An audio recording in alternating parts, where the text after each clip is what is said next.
Ho sentito il botto, quello sì. Era forte. È un bel botto, dai.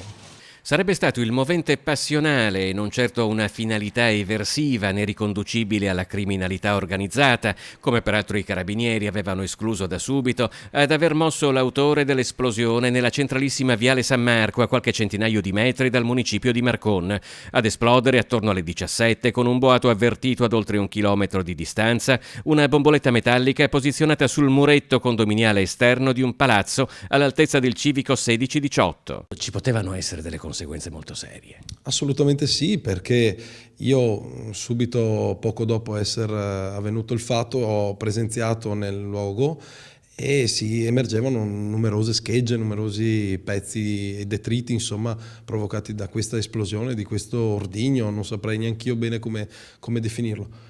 Nel caso fosse passato un bambino, la situazione sarebbe stata assolutamente tragica. Il cerchio si starebbe già stringendo attorno ad un uomo di un paese vicino. Nel condominio di fronte al quale è avvenuta l'esplosione vivrebbe l'ex compagna.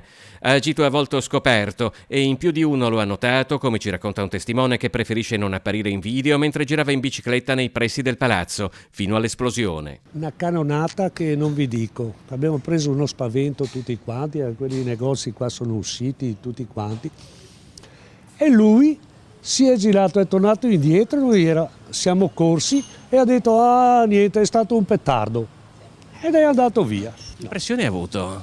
Non sembrava tanto lucido, lui proprio sembrava che non ci fosse niente per lui, andava su e giù ma non stava attento a niente, a macchine, a questo, a quello. Si parla di una persona di mezza età? Sì, avrà avuto sì 50 anni.